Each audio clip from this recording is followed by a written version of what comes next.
옛날 조선 중기 당쟁이 극에 달하여 조정이 매관매직으로 썩어가던 어느 시절의 일이지요. 겉으로 보기에 한양도성은 평온하기 그지없었습니다.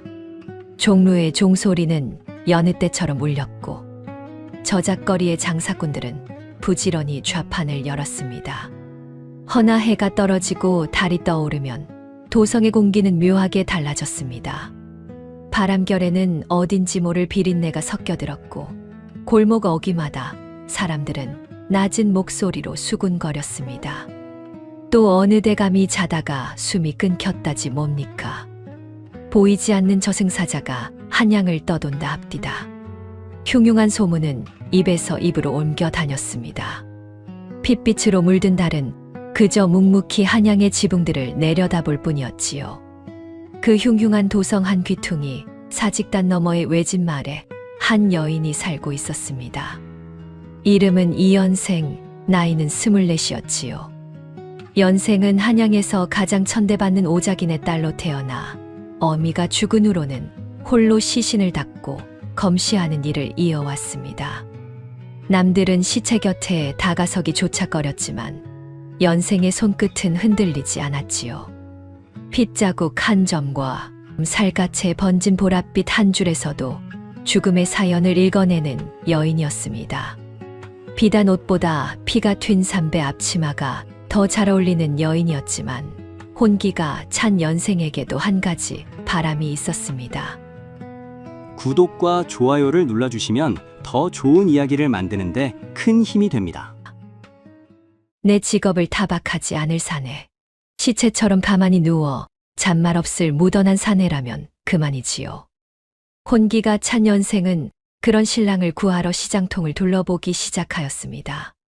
손끝에 밴 향나무 냄새가 그 길을 따라 은은히 흘렀지요. 그날도 연생은 시장 어귀를 천천히 거닐며 사내들을 살폈습니다. 짐을 지고 땀을 흘리는 자, 술잔을 기울이며 큰 소리를 치는 자, 노름판에 정신이 팔린 자, 어느 누구도 마음에 차지 않았지요. 그러던 차에 연생의 발걸음이 어느 골목 어귀에서 멈췄습니다. 한 사내가 마치 송장처럼 마루 위에 길게 누워 있었기 때문이었지요. 지나가던 아이들이 막대기로 사내의 옆구리를 콕콕 찔러도 사내는 눈썹 하나 까딱하지 않았습니다.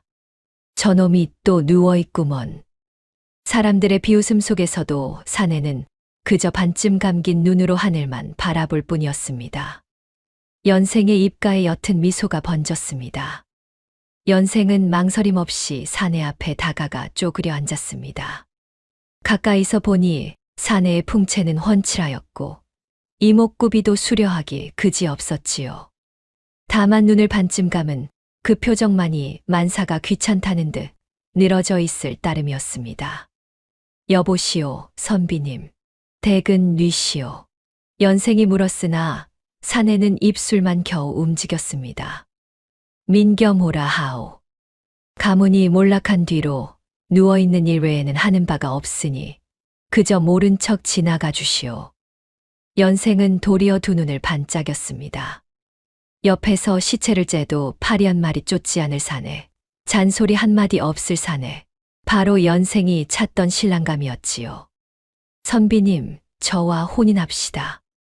겸호는 그제야 눈을 반쯤 뜨고 연생을 바라보았습니다. 부인이 될 분께서는 무슨 일을 하시오? 송장을 째고 닦는 오작이니옵니다. 겸호는 잠시 침묵하더니 다시 눈을 감으며 나직이 답하였지요. 그렇다면 더없이 좋소. 나는 가만히 누워있으면 되고 부인은 일을 하면 되니 서로 방해할 일이 없겠구려. 그해 가을 두 사람은 조촐히 혼례를 올렸습니다. 마을에서 가장 기이한 부부의 탄생이었지요.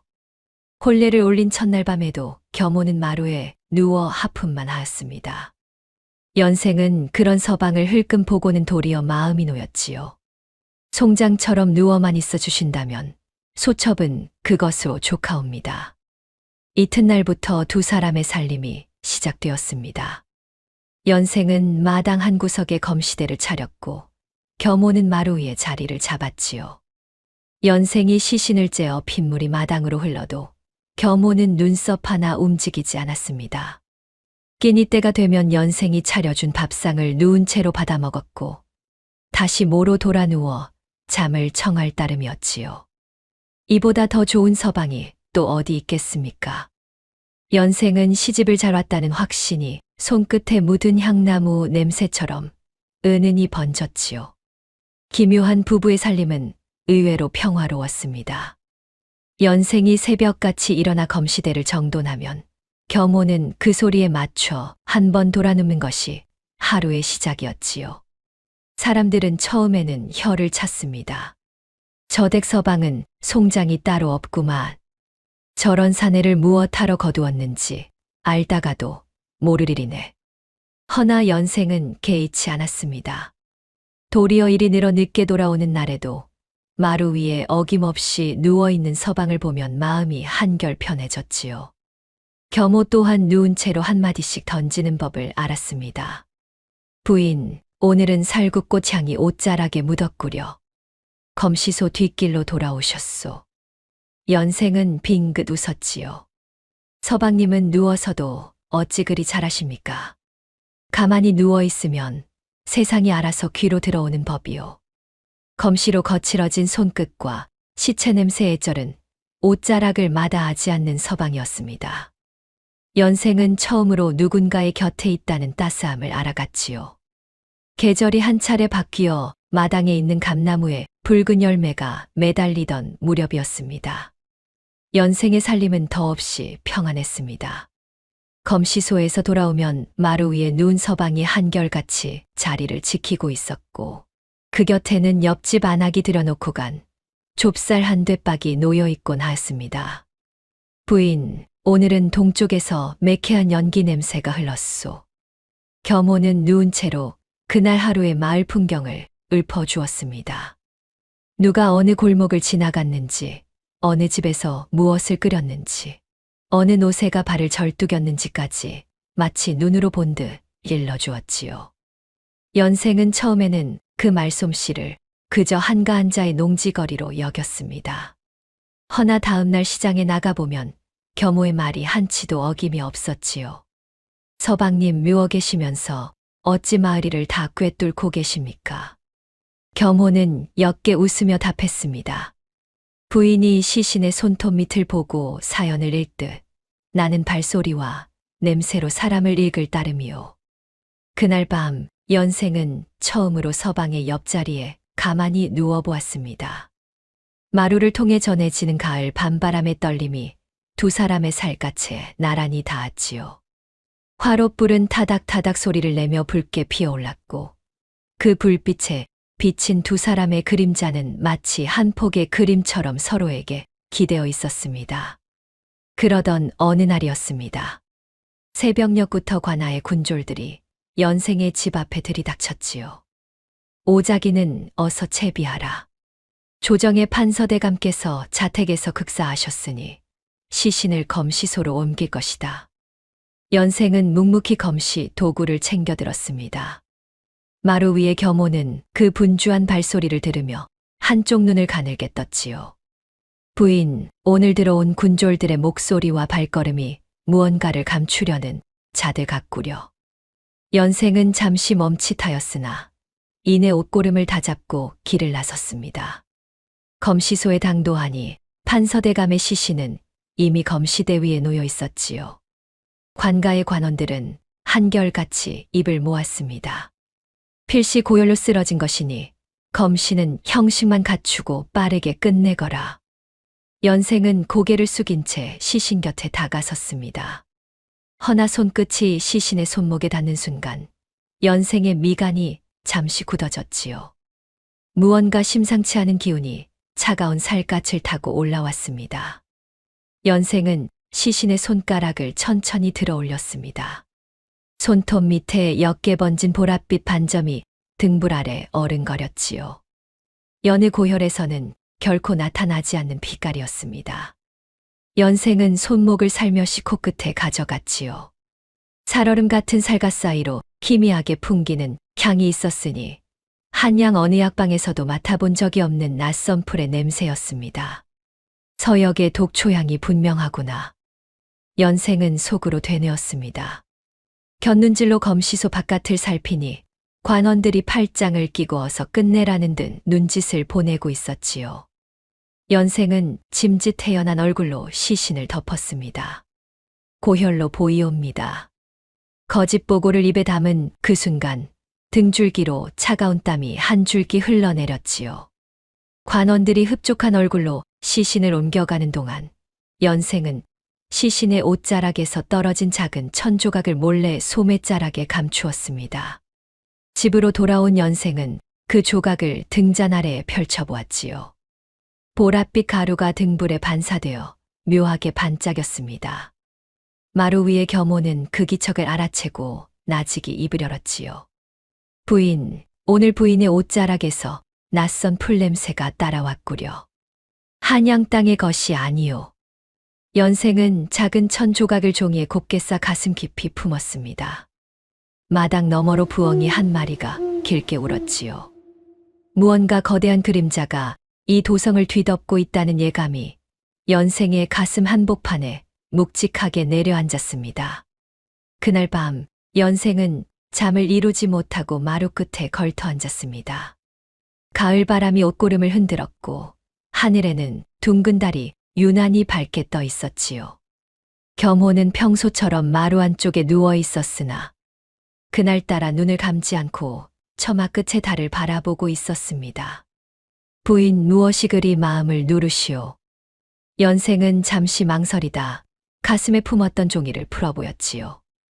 보랏빛 가루가 달빛에 옅게 빛났습니다. 서방님, 이 가루의 정체를 밝혀야겠습니다. 허나 한 번 손을 대면 돌아올 수 없는 길이 될 듯합니다. 겸호는 한참을 묵묵히 듣더니 천천히 입을 열었지요. 부인의 발걸음이 이미 그쪽으로 향하였다면 누구도 그것을 돌릴 수는 없는 법이요. 연생은 서방의 옆 얼굴을 한참 바라보았습니다. 늘 송장처럼 누워만 있던 사내였으나 그 한마디는 한양의 어느 학자보다 묵직하게 들렸지요. 서방님 소첩이 이리 위태한 길을 가도 괜찮으시겠습니까? 부인이 가는 길이라면 나는 누운 채로도 함께 가는 셈이요. 연생은 옅게 웃으며 서방의 곁에 조용히 몸을 뉘었습니다. 마루 너머로 들려오는 풀벌레 소리가 두 사람의 숨결 사이를 부드럽게 메웠지요. 화롯불은 사그라들었고 방 안에는 향나무 냄새와 가을 풀내음이 그윽이 어우러졌습니다. 이튿날 새벽 연생은 약재를 구하러 운종가의 약방으로 길을 나섰습니다. 보랏빛 가루의 정체를 밝히려면 희귀한 해독약초가 필요했기 때문이었지요. 마루 위에 겸호는 떠나는 연생의 발소리를 듣고 나직이 일렀습니다. 부인, 오늘 새벽 담장 밖에서 낯선 산의 셋의 호흡 소리가 들렸소. 너무 늦지 않게 돌아오시오.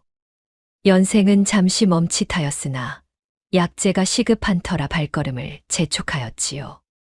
도성의 골목은 새벽 안개에 잠겨 있었습니다. 연생이 사과를 비운 사이 검은 두건을 두른 사내 셋이 담장을 소리 없이 넘었지요. 이들은 형조판서 조방선이 보낸 살수들이었습니다. 오작인 년이 보랏빛 가루를 챙겨갔다는 첩보가 있었다. 장부와 약재를 모조리 불태우고 입을 막아라. 살수들은 마당에 검시도구를 마구 짓밟고 연생이 모아두었던 검시장부에 불을 놓았습니다. 종이가 타들어가는 매캐한 연기가 마루 위까지 흘러들었지요. 마루 끝에 누워있던 겸호는 그 소란 가운데서도 눈썹 하나 움직이지 않았습니다. 살수들은 마루 위의 사내를 보고 코웃음을 쳤지요. 이놈은 또 뭐냐? 송장이 따로 없구나. 오작인의 서방이라더라. 산채로 누워있는 것이 신기할 따름이지. 살수 하나가 겸호의 옆구리를 발로 거칠게 짓밟았습니다. 허나 겸호는 신음 한 번 내지 않고 반쯤 감긴 눈으로 살수들의 신발코를 가만히 응시할 따름이었습니다.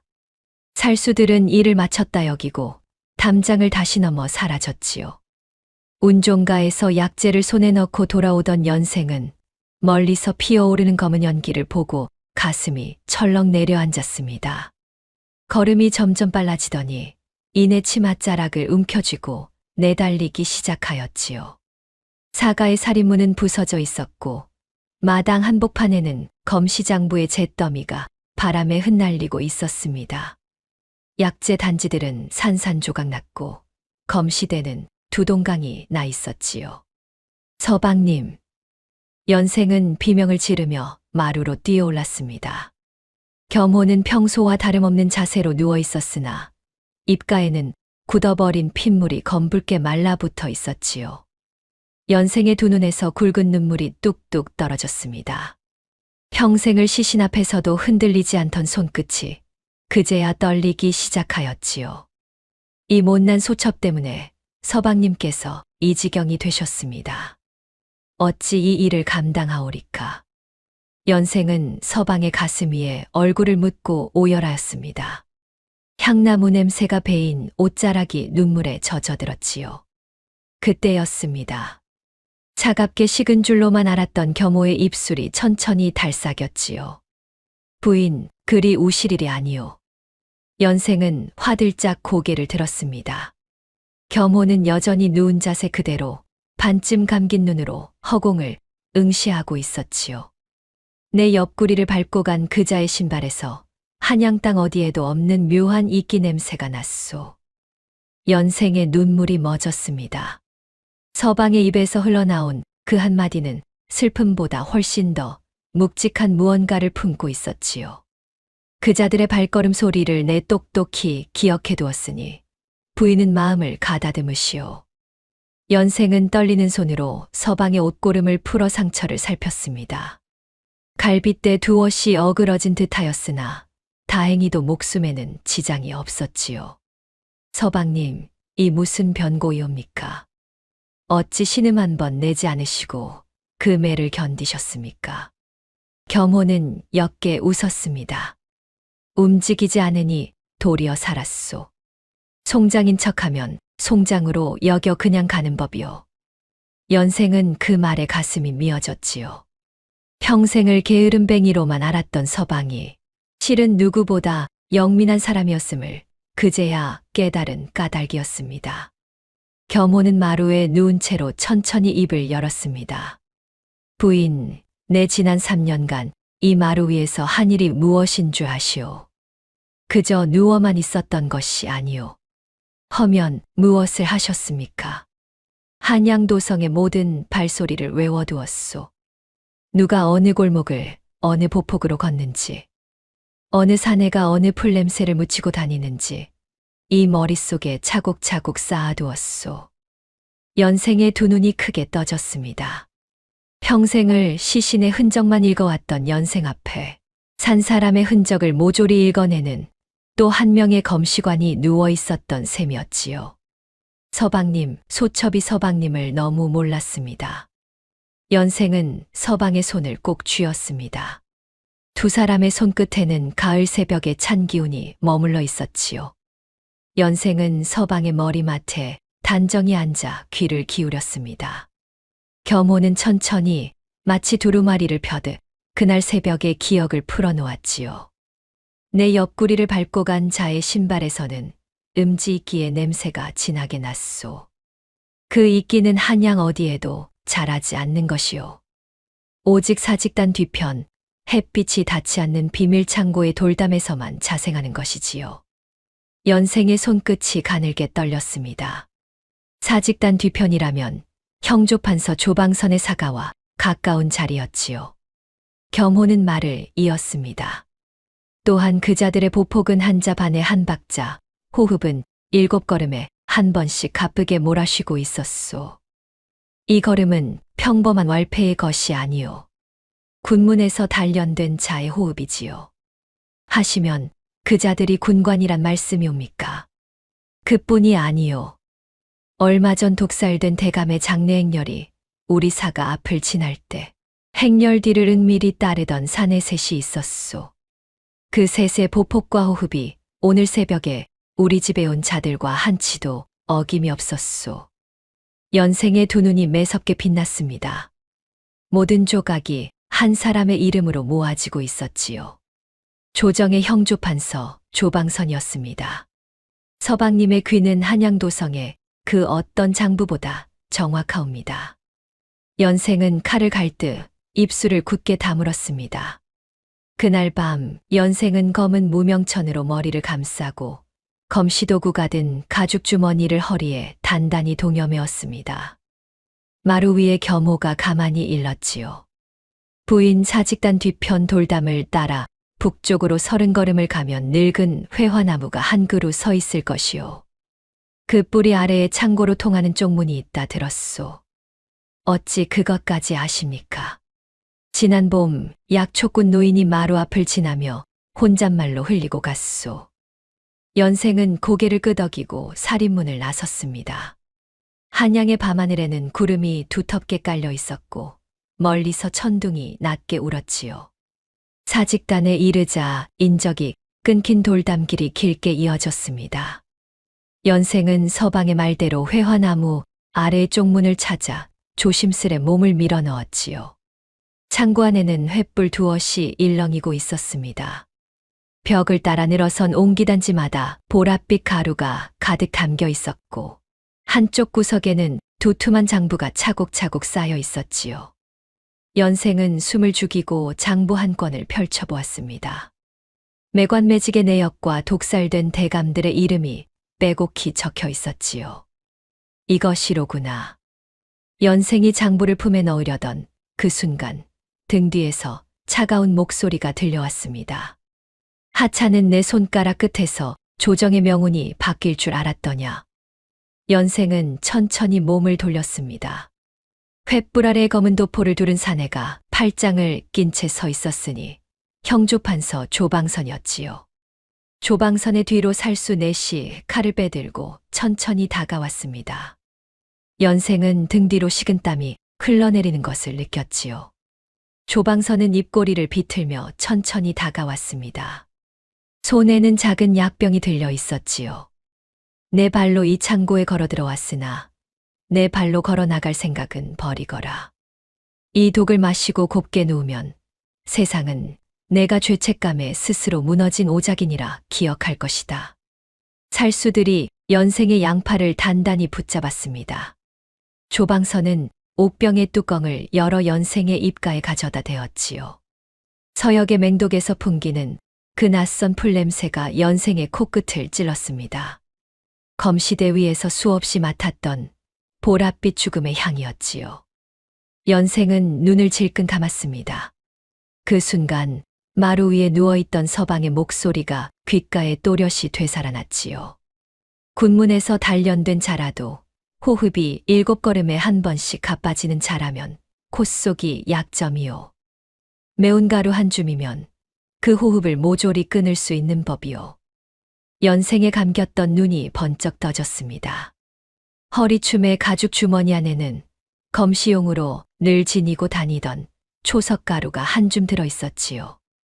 연생은 옥병이 입술에 닿기 직전 허리춤의 가죽 주머니를 단숨에 풀어헤쳤습니다. 그 안에 곱게 빻아두었던 초석가루를 한 움큼 그러쥐고는 조방선의 얼굴을 향해 힘껏 흩뿌렸지요. 매캐한 가루가 횃불 아래에서 하얗게 흩날렸습니다. 조방선은 콧속을 찌르는 통증에 옥병을 떨어뜨리고 비명을 질렀지요. 커헉. 양팔을 붙잡고 있던 살수들 또한 가루를 들이마시고는 거칠게 기침을 토해냈습니다. 호흡이 일순간에 끊긴 자들의 몸이 휘청거렸지요. 연생은 그 틈을 놓치지 않았습니다. 발치에 떨어진 장부를 품에 단단히 안고 회화나무 아래의 쪽문을 향해 단숨에 몸을 날렸지요. 쪽문을 빠져나오자 하늘에서 굵은 빗방울이 쏟아지기 시작하였습니다. 천둥이 도성을 가르듯 길게 울었고 사직단의 돌담길은 순식간에 빗물로 번들거렸지요. 뒤편에서 조방선의 분에 찬 고함이 터져 나왔습니다. 전연을 잡아라. 장부를 찾기 전에는 단 한 놈도 돌아오지 마라. 살수들의 발소리가 빗속을 가르며 연생의 등 뒤를 바짝 쫓아왔습니다.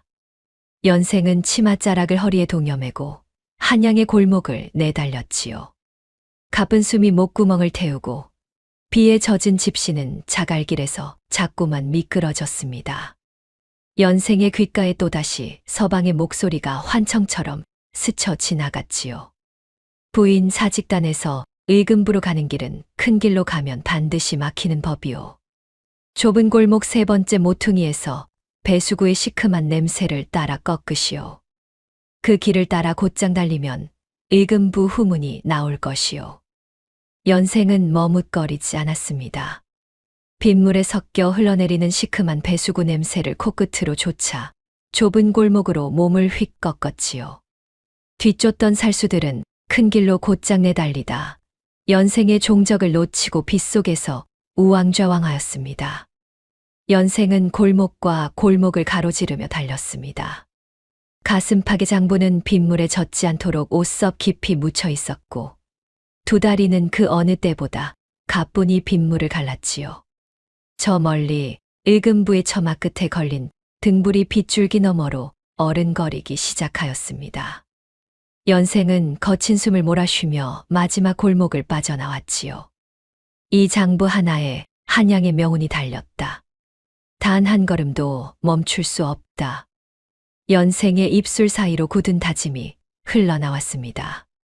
빗줄기는 더욱 거세어졌고 천둥은 마치 서방의 목소리처럼 도성을 따라 길게 울렸지요. 의금부의 후문이 마침내 연생의 눈앞으로 성큼 다가왔습니다.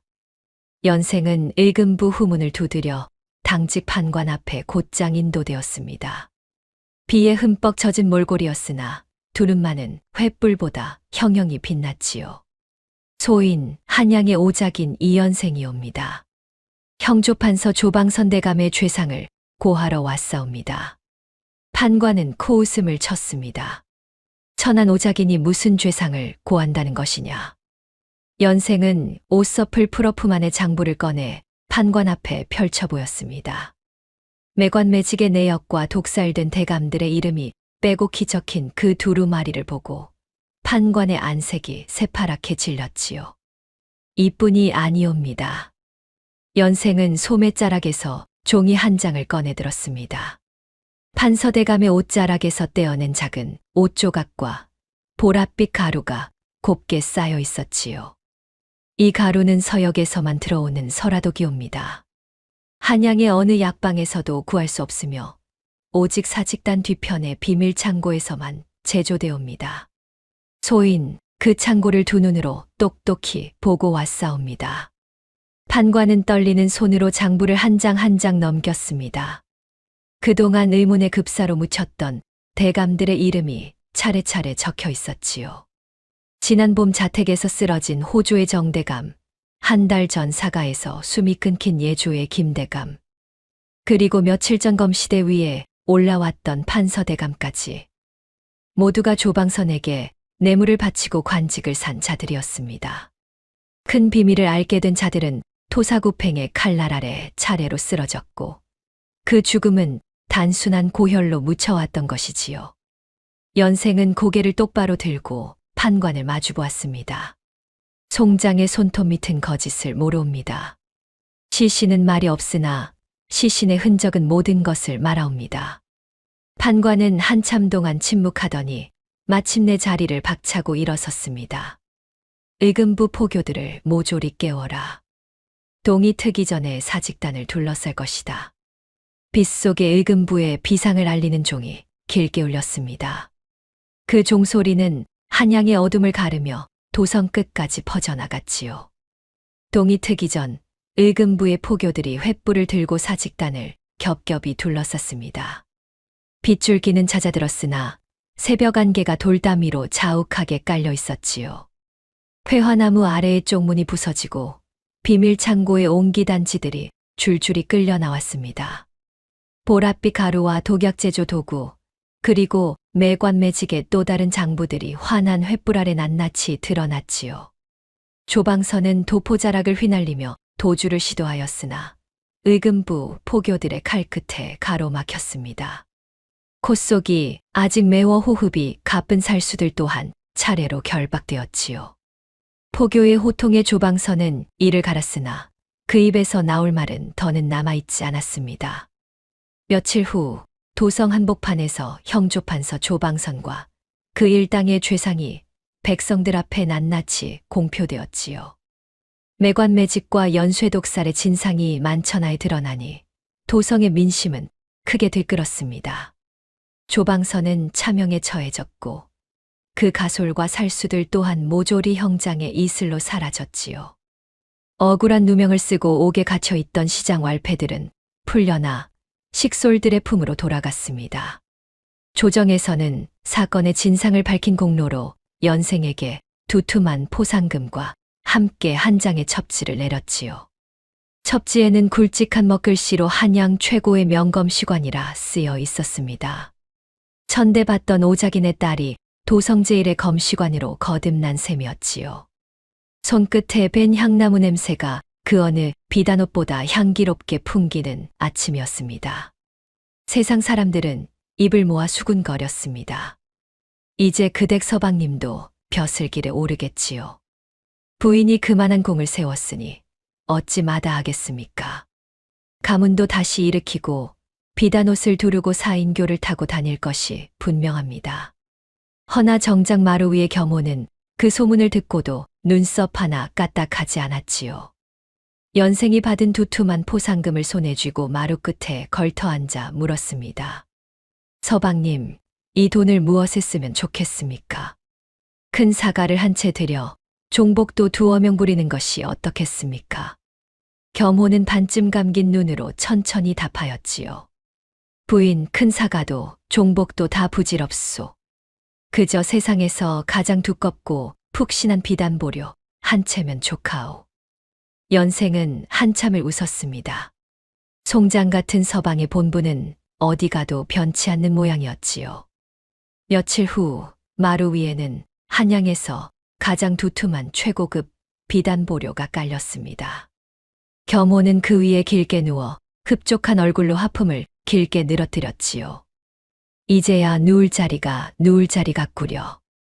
연생은 그런 서방을 흘끔 보고는 빙긋 웃었습니다. 마당 한 구석에는 새로 정비된 검시대가 단정히 놓여 있었고 그 옆에는 새로 들어온 시신이 기록 장부가 펼쳐져 있었지요. 연생은 서방의 머리맡에 장부를 가져다 놓고 향나무 냄새 밴 손끝으로 첫 장을 천천히 넘겼습니다. 세상에 쓸모없는 사람은 없는 법이옵니다. 단지 그 쓸모를 어디에 두어야 할지 모를 따름이지요. 겸호는 누운 채로 옅게 웃었고 연생은 칼을 갈며 콧노래를 흥얼거렸습니다. 마당 너머로 가을 햇살이 따스하게 내려앉았지요. 옛말에 인사유명, 고사유피라는 말이 있습니다. 사람은 죽어 이름을 남기고 호랑이는 죽어 가죽을 남긴다는 뜻이지요. 허나 이 이야기는 한 가지를 더 일러줍니다.